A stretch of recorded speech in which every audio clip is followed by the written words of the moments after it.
Kami deklarasikan Tuhan, bahwa kami bersorak-sorai di tengah-tengah masa ini Tuhan. Masa ini adalah masa yang terang buat kami Tuhan. Tidak ada yang tersembunyi buat setiap kami Tuhan. Di dalam nama Tuhan Yesus. Hanya Kau yang kami andalkan Tuhan. Amin.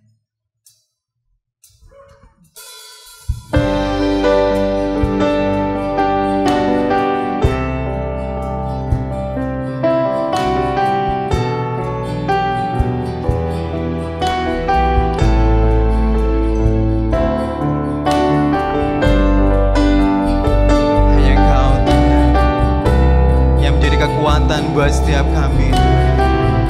Amin Tuhan.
Hikmat-Mu lebihi pikiranku,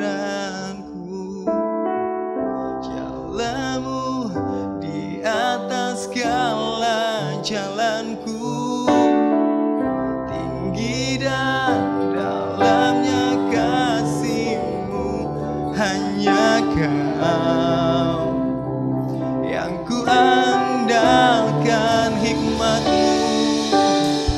Hikmat-Mu lebihi pikiranku,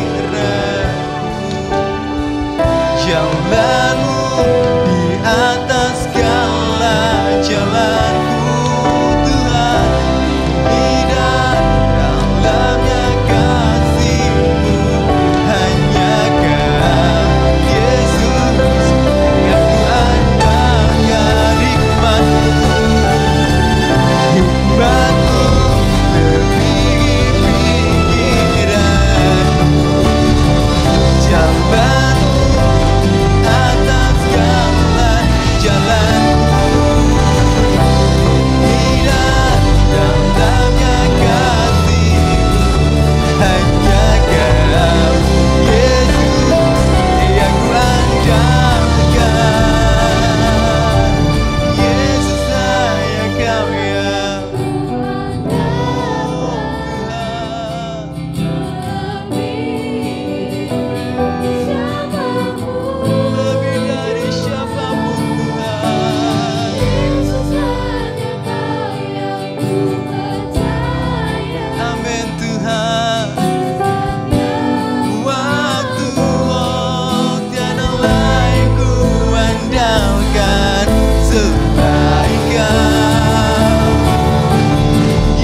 setiap kami, Tuhan. Amin, Tuhan. Kurahaya syakandara labatara yasi. Ucap syukur Bapa. Terima kasih Bapa. Terima kasih Tuhan. Hanya firman-Mu yang kami andalkan, Tuhan. Engkau sendiri menjadi kekuatan buat setiap kami, Tuhan. Ini deklarasi buat setiap kami pagi hari ini, Tuhan. Engkau Allah yang sungguh dahsyat di tengah-tengah kami, Tuhan. Terima kasih Tuhan. Terima kasih Tuhan. Nama-Mu Tuhan ada di tengah-tengah kami.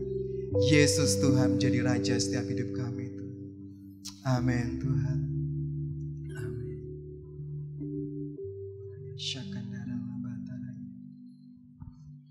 Ku siapkan hatiku Tuhan untuk dengar firman-Mu saat ini.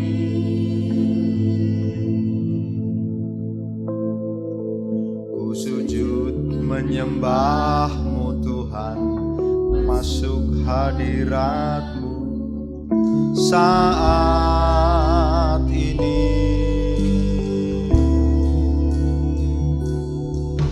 Curahkan urapan-Mu Tuhan bagi jemaat-Mu saat ini. Ku siapkan hatiku Tuhan untuk dengar firman-Mu. Firman-Mu Tuhan tiada berubah.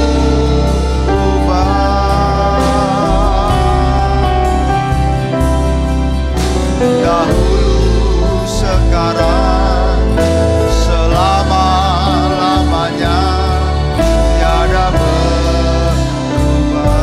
Mari kita pujikan bersama-sama firman-Mu. Firman-Mu, firman-Mu menolong hidupku, menolong hidup. Hatiku telah siap Tuhan, hatiku telah siap Tuhan untuk dengar firman-Mu.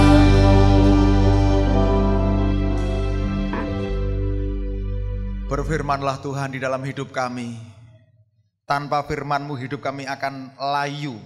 Tanpa firman-Mu hidup kami akan mati. Karena firman-Mu adalah makanan surgawi. Kami sadar bahwa kami tidak bisa hidup hanya dengan nasi, hanya dengan roti saja. Kami hanya bisa hidup oleh karena firman-Mu. Oleh karena itu sekarang berfirmanlah Tuhan untuk memenuhi, menghidupkan, karena firman-Mu adalah kebenaran yang memerdekakan hidup kami. Urapi jemaat-Mu, urapi hamba-Mu yang Engkau pakai untuk melayani firman-Mu pada pagi hari ini. Kami mau terima berkat yang sama, yaitu kebenaran firman-Mu. Di dalam nama Tuhan Yesus Kristus kami berdoa. Yang percaya berkata amin. Haleluya. Minggu yang lalu kita sudah menikmati firman tentang mengasihi Tuhan dan sesama. Ya.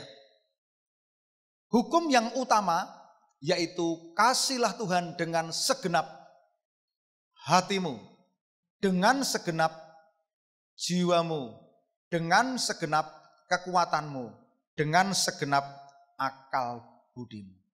Saudara, lalu hukum yang kedua yaitu kasihlah sesamamu manusia seperti dirimu sendiri.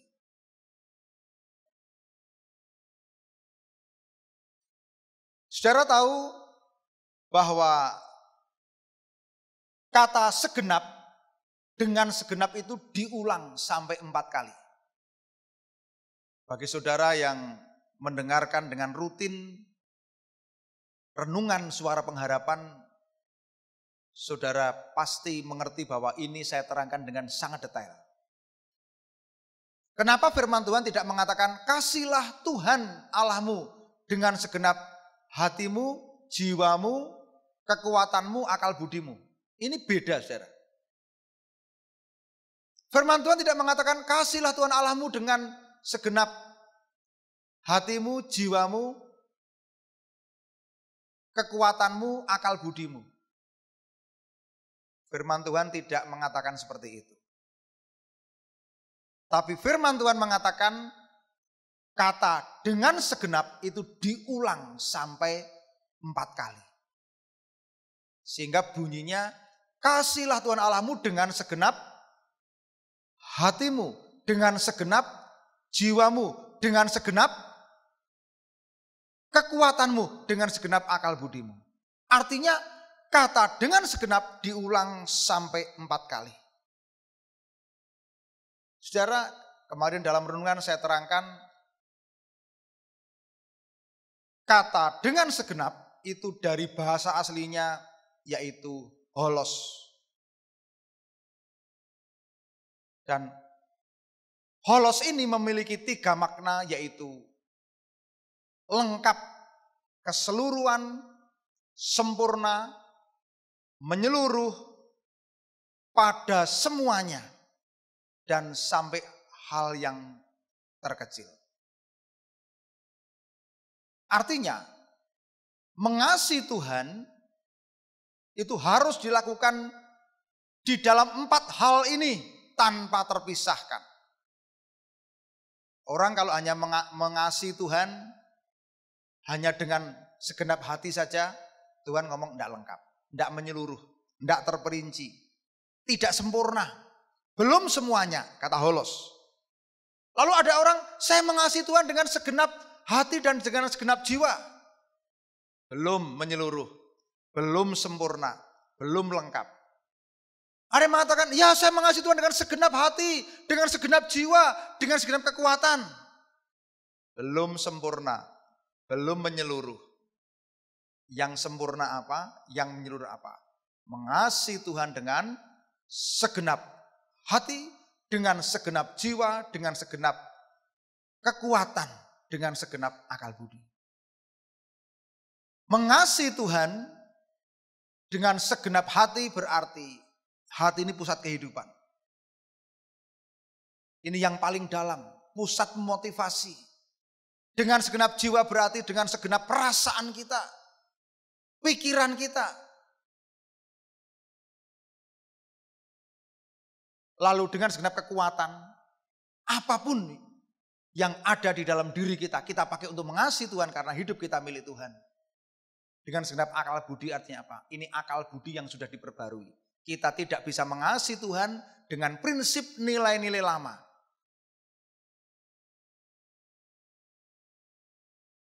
Lalu salah satu penekanan yang satunya yaitu apa? Di dalam Matius pasal 22 ayat 39, dan hukum yang kedua yang sama dengan itu ialah kasihilah sesama manusia seperti dirimu sendiri. Artinya apa? Firman Tuhan berkata, kasihilah sesamamu manusia. Firman Tuhan berkata, mengasihi Tuhan dan mengasihi sesama manusia adalah hal yang sama. Saya ini ingin mengulang dulu supaya kita nyambung, saudara.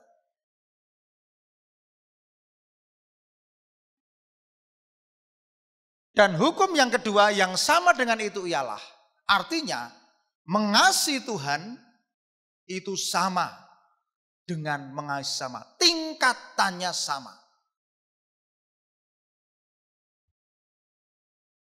Ada orang yang mengatakan, oh kalau mengasihi Tuhan itu lebih tinggi.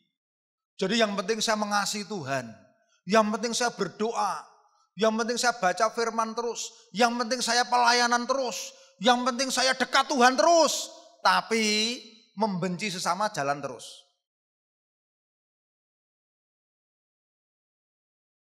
Menyembah Tuhan hebat. 1 hari 10 jam baca firman Tuhan, pelayanan full. Tapi tidak berdamai jalan terus. Menghakimi orang lain jalan terus. Dan ada orang yang merasa yang penting saya mengasihi Tuhan. Yang penting saya mengasihi Tuhan. Kalau mengasihi sesama itu hukum yang di bawahnya. Yang penting Tuhan. Pokoknya hidup saya dengan Tuhan. Kalau orang lain gak urusan lah. Saya mau kasih tahu saudara-saudara. Firman Tuhan jelas mengatakan, Yesus mengatakan dengan jelas. Dan hukum yang kedua yang sama dengan itu ialah, yang sama dengan itu ialah. Makanya dari sini kita mau bertobat bersama-sama. Amin. Untuk apa kita itu memproklamasikan diri, saya mengasihi Tuhan, tapi kita itu membenci sesama. Untuk apa kita ini beribadah kepada Tuhan? Untuk apa kita komsel bersama-sama? Untuk apa kita ini pemuritan bersama-sama, bertumbuh bersama-sama? Kalau kita belum mengerti hal ini. Ini adalah salah satu hambatan. Ya. Makanya kita tidak bisa memandang bahwa mengasihi Tuhan itu lebih tinggi daripada mengasihi sama. Oleh karena itu 1 Yohanes pasal 4 ayat 20 dikatakan dengan jelas. Jika seseorang berkata, aku mengasihi Allah. Dan ia membenci saudaranya, maka ia adalah pendusta. Karena barang siapa tidak mengasihi saudaranya yang dilihatnya, tidak mungkin mengasihi Allah yang tidak dilihatnya. Tidak mungkin, saudara. Kalau mengatakan, aku mengasihi Allah, tapi membenci saudaranya, berdusta. Saudara, saya yakin ini adalah kebutuhan gereja yang paling utama. Gereja yang paling utama itu ini kebutuhannya, saudara. Kalau kita semua sebagai anak Tuhan bertobat dalam hal ini, pasti gereja Tuhan akan menjadi gereja yang luar biasa. Amin. Makanya dalam ayat 21 dijelaskan. Dan perintah ini kita terima dari dia, barang siapa mengasihi Allah, ia harus juga. Kata harus itu di atasnya wajib. Kalau harus itu udah harus dilakukan.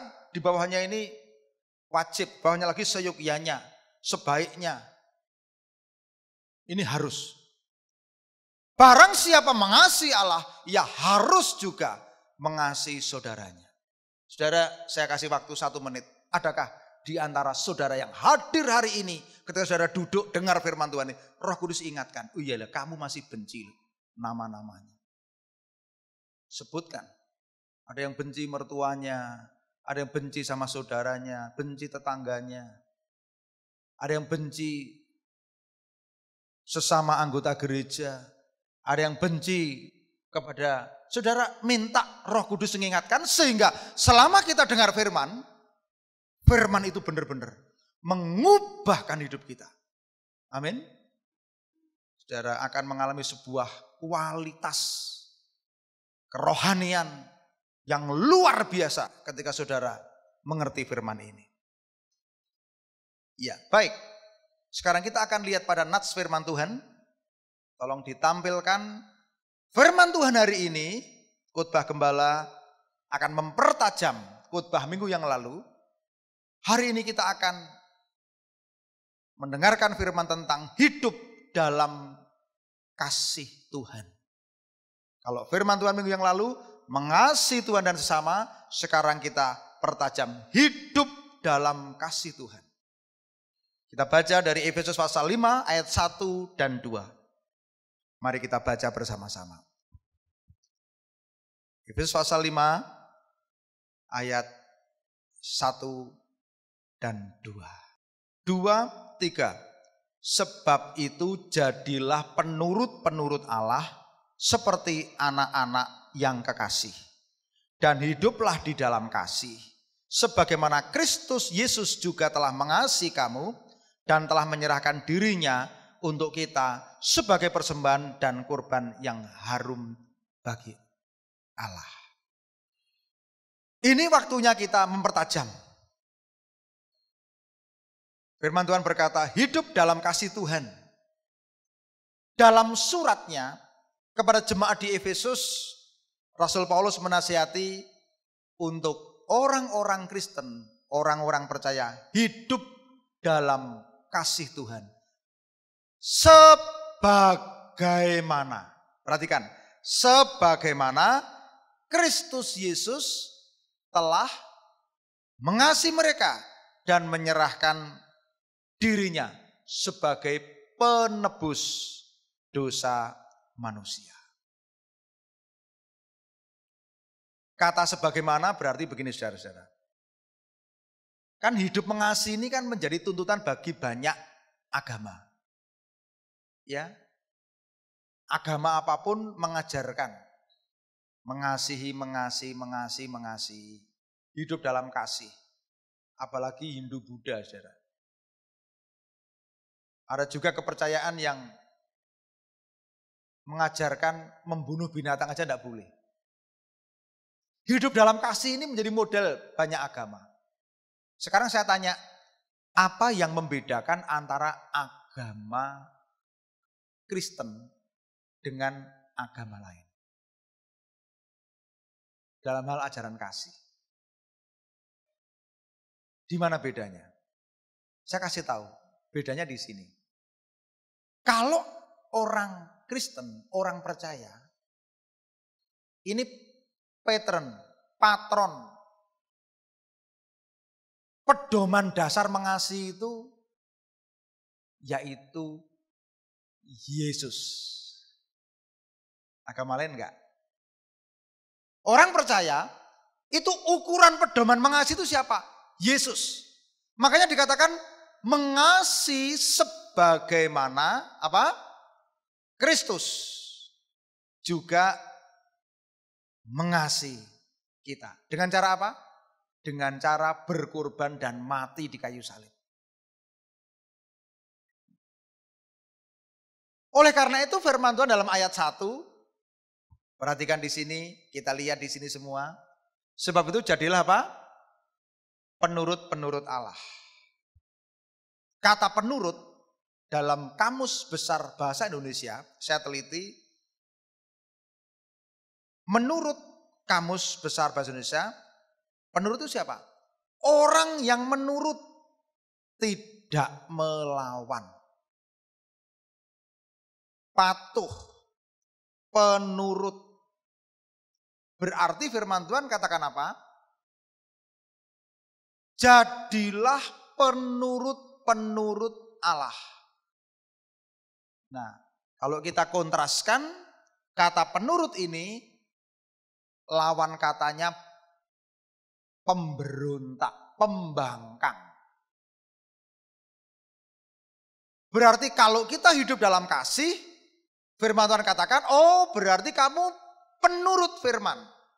Tapi kalau kita tidak hidup dalam kasih, berarti pemberontak, pembangkang.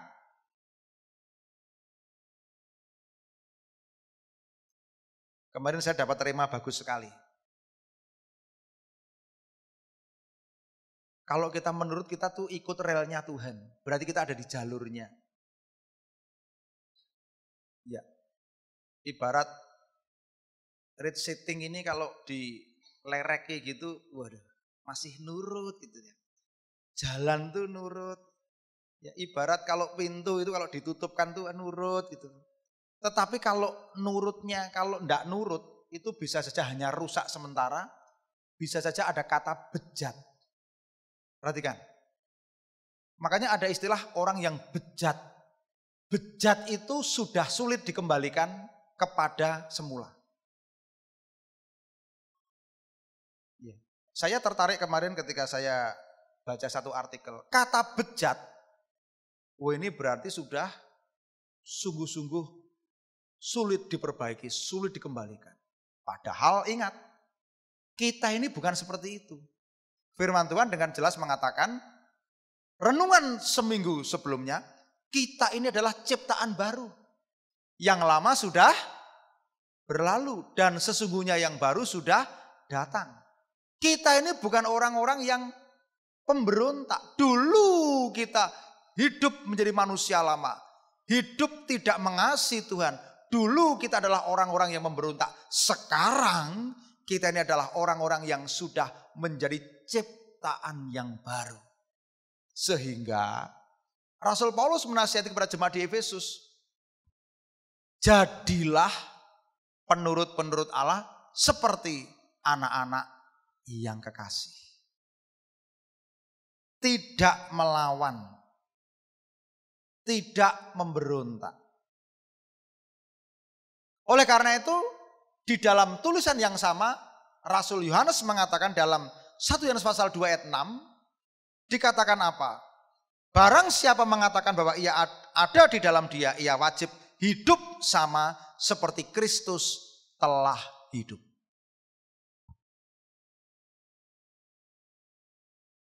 Barang siapa mengatakan ia ada di dalam dia, ia wajib hidup sama seperti Kristus hidup.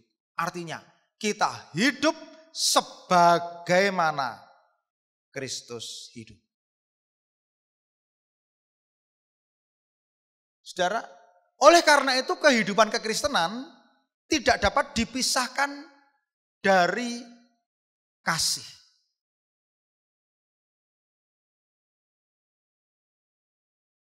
Dan kasih itu berasal dari Bapa Surgawi.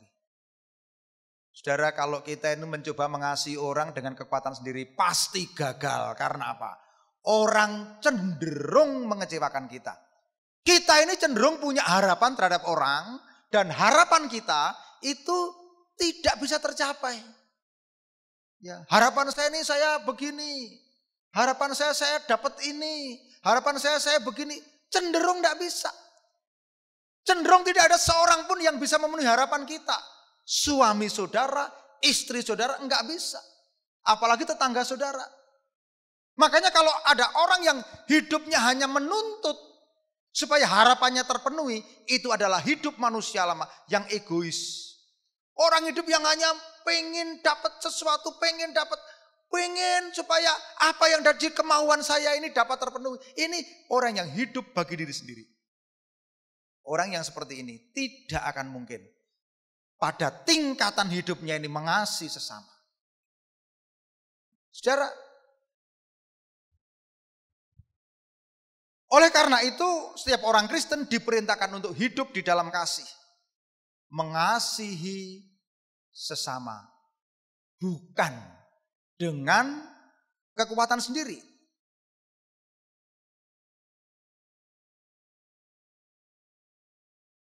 Mari kita lihat di dalam 1 Yohanes pasal 4 ayat yang ke-7. Saya hanya ingin banyak mengajak saudara membuka ayat paralel dari apa yang disampaikan ini. Yuk kita baca bersama-sama 1 Yohanes pasal 4 ayat yang ke-7. 2, 3. Saudara-saudaraku yang kekasih, marilah kita saling mengasihi, sebab kasih itu berasal dari Allah. Dan setiap orang yang mengasihi lahir dari Allah dan mengenal Allah. Saudara, setiap orang yang sudah percaya Yesus, menerima Tuhan Yesus sebagai Tuhan dan Juru Selamat, sudah lahir baru, dikatakan lahir dari Allah. Perhatikan, orang yang lahir dari Allah itu adalah sifat-sifat Allah. Lihat saya di sini saudara-saudara. Sifat-sifat Allah itu ada dalam diri kita. Karena kita lahir dari Allah, kita punya benih ilahi, ketika kita sifat-sifat Allah ada dalam diri kita ini bisa mengasihi. Amin. Saudara-saudara yang sekarang masih punya musuh, saudara bisa mengampuni. Karena panggilan tertinggi mengasihi itu bukan mengasihi saudara, tetapi apa? Supaya kita apa? Mengasihi musuh kita dan berdoa bagi orang yang menganiaya. Orang kalau hanya mengasihi orang yang baik dengan kita, apa bedanya dengan pemungut cukai? Sampai mengasihi musuh. Kenapa? Kita lahir dari Allah. Kita punya gennya Tuhan. Orang Yahudi berpikir bahwa mengasihi sesama yaitu mengasihi sesama bangsa Yahudi. Yang non-Yahudi ini dianggap sebagai orang yang kafir. Padahal firman Tuhan berkata, orang yang sampai Yesus memberikan jawaban pada ahli Taurat. Supaya siapa saudara yang kemarin mendengarkan renungan tentang orang Samaria yang baik hati? Ya. Orang Samaria tidak bergaul dengan orang Yahudi, tapi justru orang Samaria menolong orang Yahudi yang dirampok, yang setengah mati, tergeletak di pinggir jalan. Saudara, coba kita bandingkan dengan Yohanes pasal 13 ayat 34. Agak ada banyak ayat karena ini adalah khotbah tentang tema. Aku memberikan perintah baru kepada kamu, yaitu supaya kamu saling mengasihi, sama seperti aku telah mengasihi kamu, demikian pula kamu harus saling mengasihi. Ayat 35, dengan demikian orang akan tahu bahwa kamu adalah murid-muridku, yaitu jikalau kamu saling mengasihi. Saya mau perdalam ini sebentar, saudara. Firman Tuhan berkata, jika kita hidup dalam kasih, dengan demikian Semua orang akan tahu bahwa kamu adalah murid-muridku, yaitu jikalau kamu saling mengasihi. Jadi gini, orang itu di luar ngelihat, orang Kristen itu hidupnya cirinya saling mengasihi. Kalau ada di antara orang Kristen yang hidupnya tidak saling mengasihi, orang tidak tahu, loh Kristen kok hidupnya gitu ya? Kok membenci ya? Kok tidak saling berdamai? Makanya firman Tuhan katakan, jika kamu saling mengasihi, dengan demikian orang akan tahu bahwa kamu adalah murid-muridku. Yang mencirikan kita ini murid Kristus, yaitu kita saling mengasihi. Kenapa saudara? Ciri khas iman Kristen yaitu hidup di dalam kasih. Kita punya benih ilahi yang membuat kita bisa saling mengasihi karena sifat Allah ada di dalam hidup kita. Dunia ini membawa hidup ini makin lama ini makin apa saudara? Makin bersifat individualis. Orang suka yang namanya independen. Ya, apalagi kalau di metropolitan. Kalau di pedesaan masih adalah warna orang ini bersosialisasi, ya masih ngumpul di pos ronda bareng, masih bermasyarakat dan sebagainya. Tapi dunia ini sekarang sudah membawa kepada individual, materialisme, hedonisme. Dan hidup seperti ini akan menyebabkan apa? Manusia ini jauh satu dengan yang lain, lalu standar kasihnya itu diukur dari apa? Diukur dari nilai orang itu. Lalu dunia mengajarkan siapa orang yang bernilai? Orang yang bernilai adalah orang yang punya jabatan tinggi, punya pangkat tinggi. Orang yang kaya, yang naiknya itu. Tuhan itu tidak melarang kita untuk kita diberkati. Justru berkat itu merupakan bukti bahwa kita adalah anak-anak Tuhan. Tapi kalau orang hidupnya hanya tertuju kepada itu, nanti mengasihinya juga diukur dari itu. Padahal firman Tuhan jelas berkata bahwa Tuhan itu menghargai setiap orang.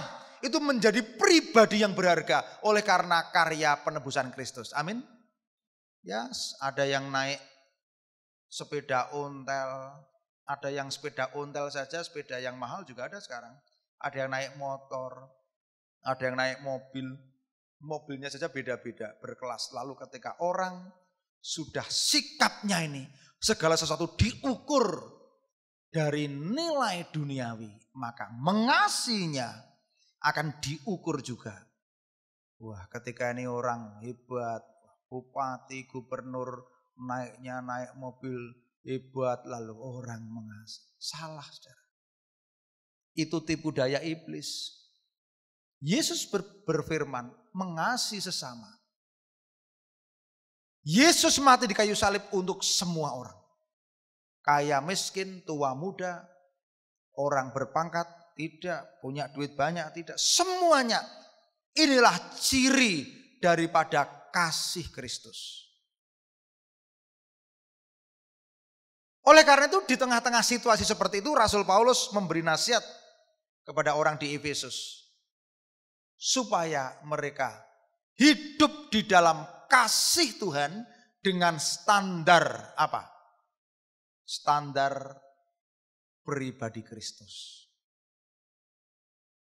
Kalau orang Kristen sudah tidak punya ciri khas mengasihi, tapi justru ketika punya musuh, justru ketika tidak mengasihi, justru ketika membenci jadi kebanggaan. Wah, jadi kebanggaan. Malah justru, wah ini kebanggaan dicerita-ceritakan. Waduh, ini kekristenan akan mengalami kehilangan identitas orang Kristen. Yaitu menjadi terang dan garam.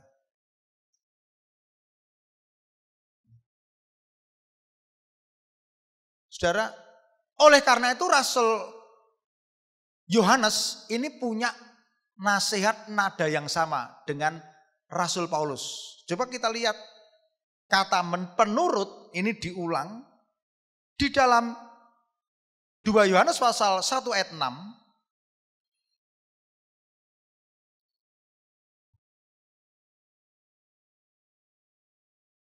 Ini Rasul Paulus dengan Yohanes memiliki nasihat yang sama. Dan inilah kasih itu kita, yaitu bahwa kita harus apa? Hidup apa? Menurut. Sama intinya. Hidup menurut perintahnya. Lalu perintah yang mana?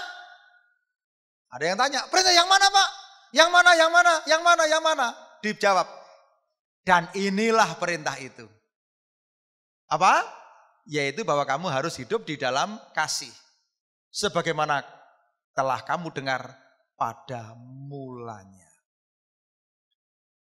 Mengasihi Tuhan ini sudah ada sejak zaman perjanjian lama dulu. Mengasihi sesama juga sudah ada. Tapi orang Israel menganggap kata sesama ini adalah sesama bangsa Yahudi. Yesus memberikan pesan itu dengan pesan berbeda. Makanya ketika dia dijebak oleh ahli Taurat, siapakah sesamaku? Yesus tidak menjawab, karena nanti di situ banyak orang Yahudi nanti tersinggung. Ya biar jawab sendiri, ada orang yang turun dari Yerusalem ke Yeriko, dirampok. Saudara sudah dengar dari renungan itu? Ya, dirampok habis mati-matian.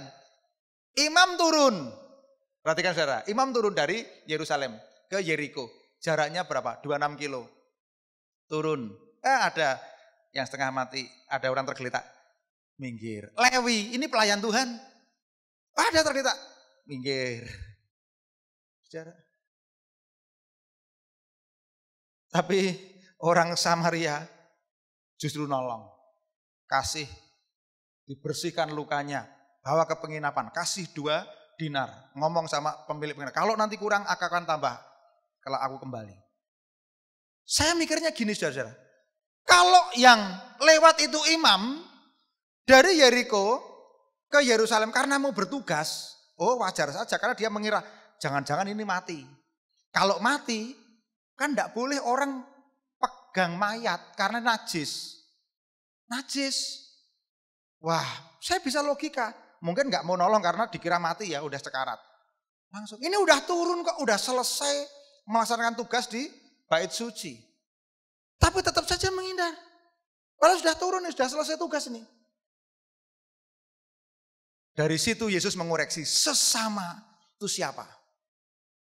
Lalu ahli Tauratnya jawab apa? Sesama itu siapa? Ya sesama ya orang yang tadi mengasihi itu. Dia tidak mau jawab orang Samaria. Karena alergi. Saya mau kasih tahu. Apa yang dikatakan Yesus? Mengasihi sesama sampai mengasihi musuh. Mendoakan. Ini tanda. Kenapa saudara? Pertama, dunia butuh kasih.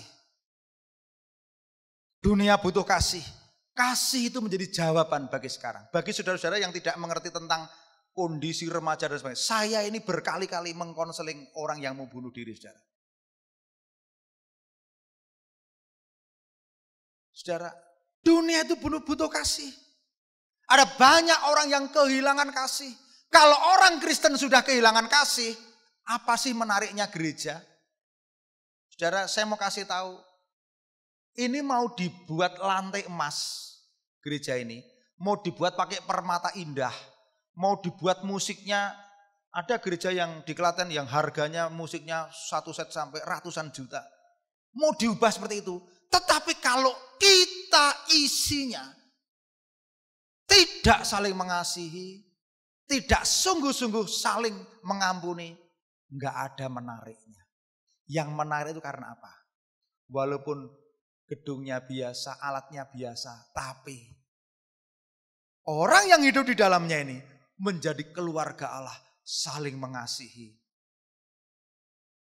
Itu yang hebatnya. Yang setuju katakan amin. Amin. Iya. Saudara,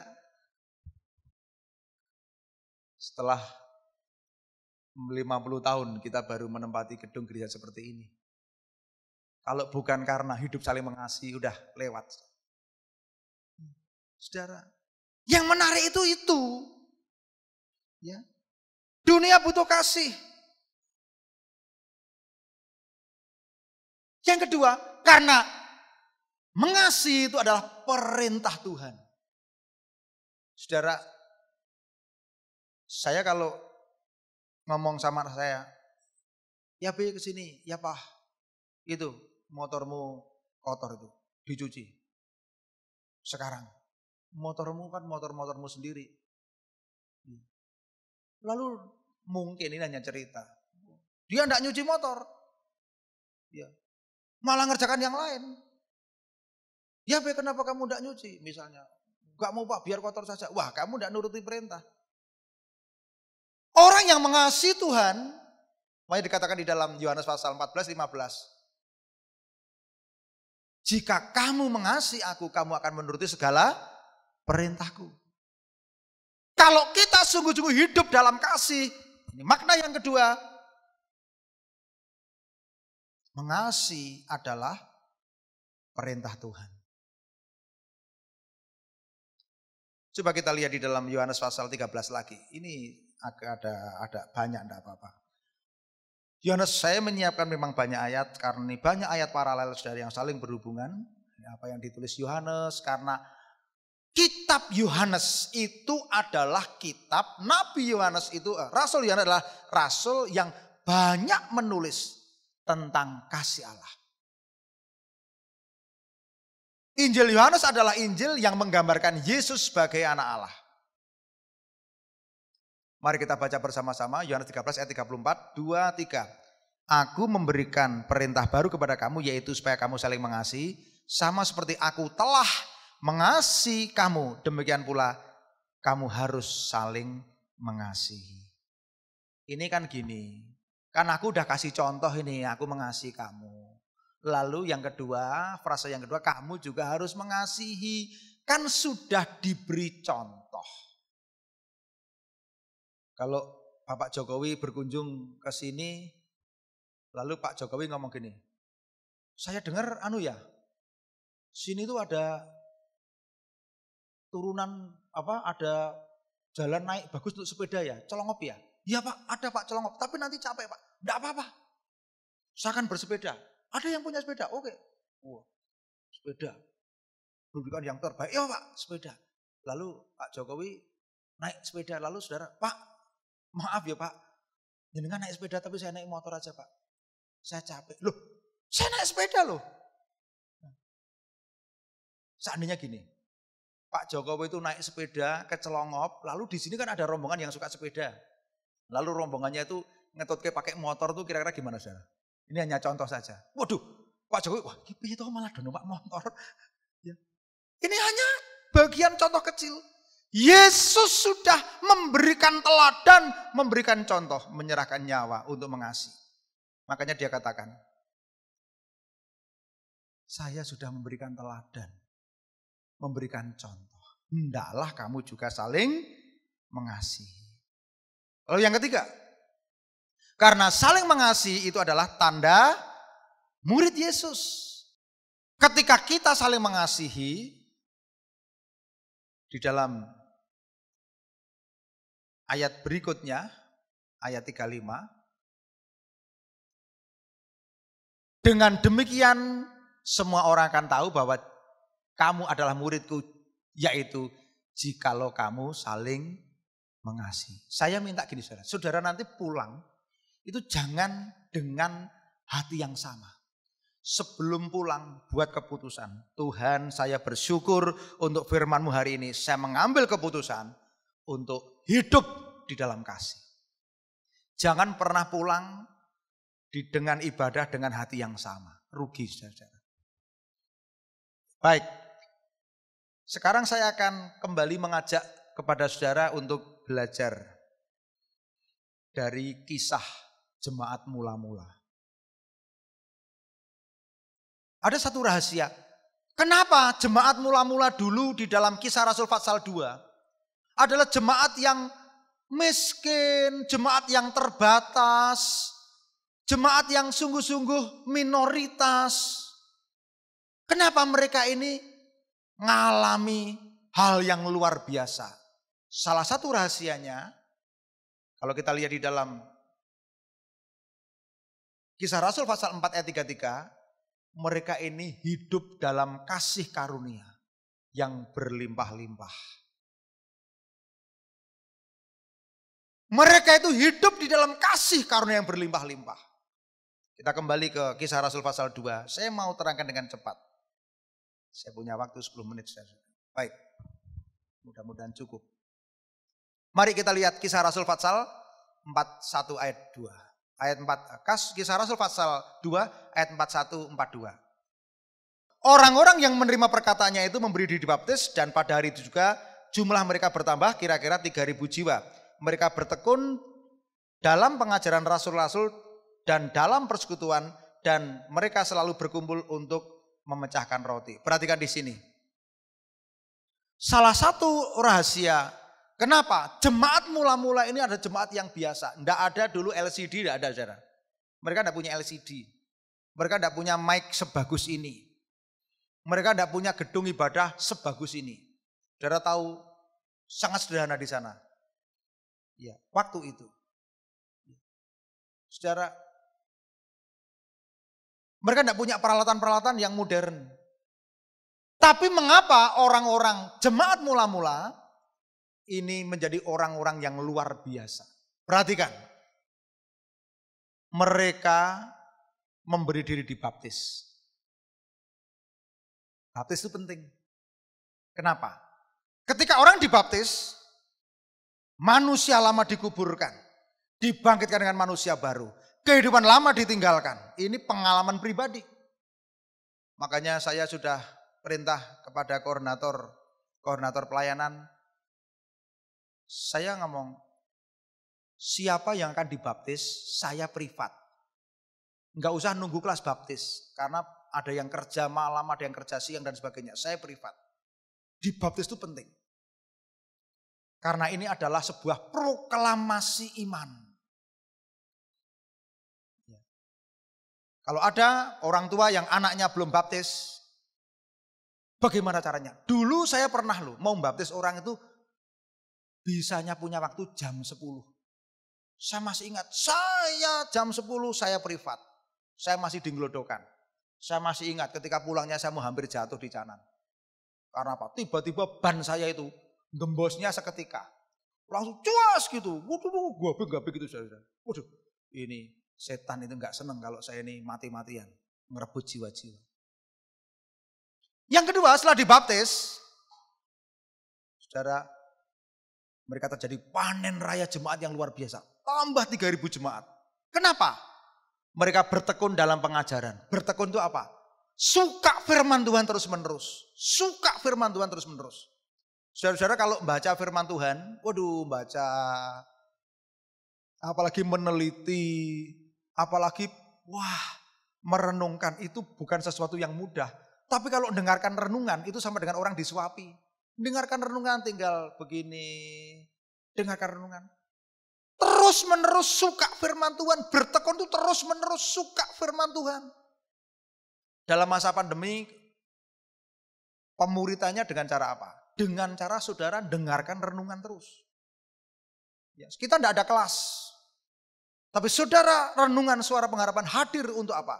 Untuk terus-menerus memberikan kepada kita. Firman Tuhan diperdalam, firman Tuhan diperdalam, firman Tuhan minggu diperdalam terus. Ini ciri dari jemaat mula-mula, suka firman Tuhan. Lalu hasil daripada suka firman Tuhan apa? Mereka selalu berdoa. Sehati sepikir. Memecahkan roti ini bisa bicara dua hal. Yang pertama, makan bersama.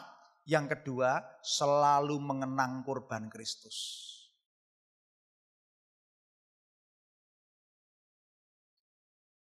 Lalu ayat 43. Kenapa? Jemaat mula-mula adalah jemaat yang hidup dalam kasih. Dan orang yang hidup dalam kasih, perhatikan, ini cerita tentang jemaat mula-mula. Ayat 43.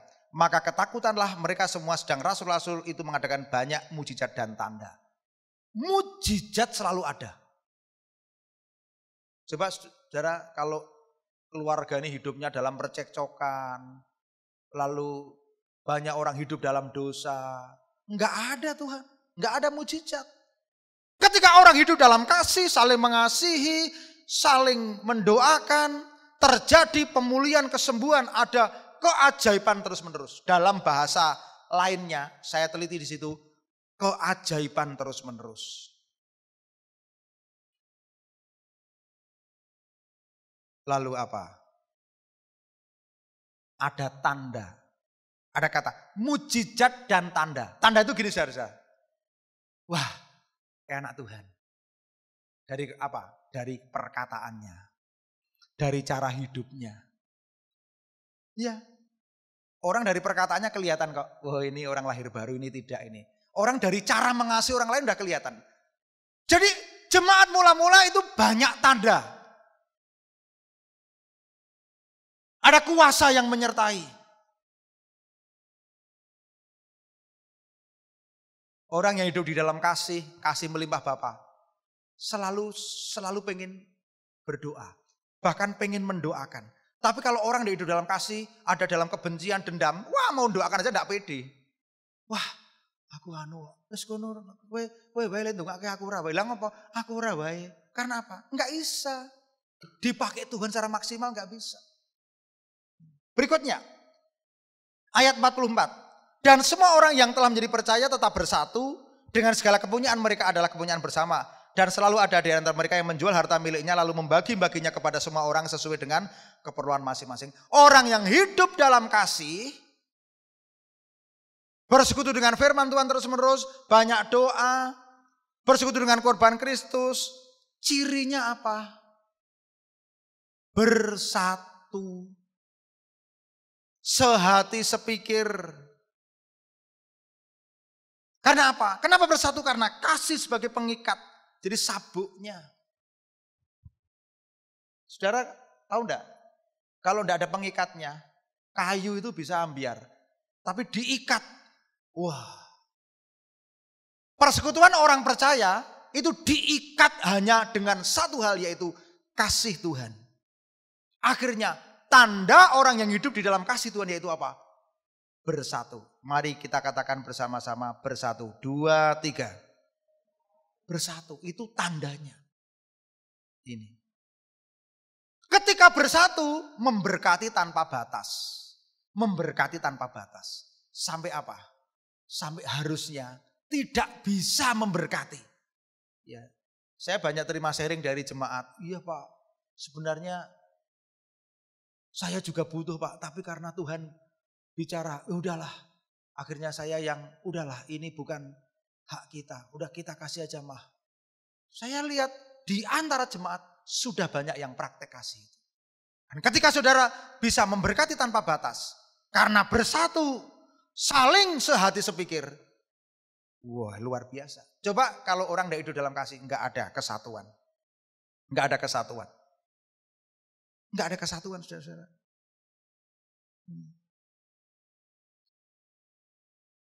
Lalu berikutnya, dengan bertekun dan dengan sehati mereka berkumpul tiap-tiap hari di dalam bait Allah, mereka memecahkan roti di rumah masing-masing cara bergilir dan makan bersama-sama dengan gembira dan tulus hati.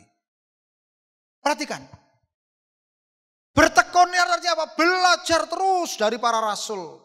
Terus berdoa. Ada kasih, ada sukacita, ada kemerdekaan roh. Ada persekutuan. Lihat ini, makan secara bergilir bersama-sama dengan gembira dan tulus. Di dalam kasih Tuhan ada tulus. Kasih itu tulus. Bukan pura-pura. Ayat yang 47, saya percepat. Sambil memuji Allah dan mereka disukai semua orang dan tiap-tiap hari Tuhan menambahkan jumlah mereka dengan orang yang diselamatkan. Jemaat yang hidup dalam kasih Tuhan, hidup dalam kemerdekaan, hidup dalam sehati sepikir. Wah, cirinya apa? Menjadi jemaat yang memuji Tuhan. Saudara tahu, orang kalau hatinya diliputi dengan kuasa Allah, satu hal dengarkan, ada nyanyian di hati. Mari kita katakan bersama-sama, ada nyanyian di hati. 2, 3. Perhatikan ini penting, saudara. Penting sekali. Ada nyanyian di hati. Kalau saya nggak ada nyanyian di hati, saya curiga. Ini hati saya gimana? Saudara begini. hati ini bisa bernyanyi. Hati bisa bernyanyi. Mungkin saudara di dalam keadaan tidur, hati ini bisa bernyanyi. Orang yang hidup dalam kasih Tuhan, hatinya bisa bernyanyi. Ada nyanyian di dalam hati. Tapi orang yang tidak hidup dalam kasih, enggak bisa. Enggak bisa. Perhatikan, sambil memuji Allah, ada pujian. Yang penting, dan mereka disukai semua orang. Nah, cek dalam hidup saudara. Saudara disukai semua orang enggak? Ya Pak, saya disukai semua orang, puji Tuhan. Saya disukai suami saya, oh puji Tuhan. Saya disukai istri saya, puji Tuhan. Saya disukai anak saya. Ya. Lah kalau istri sendiri aja enggak suka, gimana saudara? Kalau suami aja enggak suka. Kalau anakmu aja enggak suka sama kamu, gimana? Kalau tetanggamu, kalau temanmu aja enggak suka. Ciri daripada jemaat mula-mula, hidup di dalam kasih Tuhan, mereka disukai semua orang. Dan kita belum terlambat. Seandainya ada bagian-bagian hidup kita yang tidak disukai semua orang, kita tinggal satu kata, rendah hati. Tuhan, aku mau jadi berkat, aku mau disukai semua orang. Ubah saya Tuhan. Oh diubah Tuhan. Sing gaweane merengut dadi senyum, sing gaweane ngomongane ketus dadi lembut, sing gaweane negatif jadi positif. Yang dulunya manusia lamanya muncul jadi manusia baru, lama-lama orang kan wah, ini ada perubahan ini. Sekarang hidupnya berubah ini. Kristennya sudah 20 tahun tapi perubahannya baru setahun, enggak apa-apa. Lebih baik berubah daripada tidak sama sekali. Amin. Disukai semua orang. Kadang-kadang orang itu GR, menganggap wah dirinya disukai. Saya saja sadar. Ada bagian hidup saya yang orang tidak suka. Tapi saya tetap mau. Tuhan aku mau berubah. Aku mau berubah. Jemaat mula-mula disukai semua orang. Ini adalah ciri orang yang hidup di dalam kasih Tuhan. Dan endingnya apa? Perhatikan. Dan tiap-tiap hari Tuhan menambah jumlah mereka dengan orang-orang yang diselamatkan. Ketika sebuah rumah, sebuah gereja lokal, hidupnya penuh dengan kasih Tuhan. Ada kesatuan, ada kesehatian. Lalu disukai semua orang. Endingnya apa? Mereka dan Tuhan menambahkan jumlah mereka yang diselamatkan. Saya yakin saudara-saudara, jangan puas dengan ibadah hanya 2 kali. Ya, jangan puas ibadahnya 2 kali.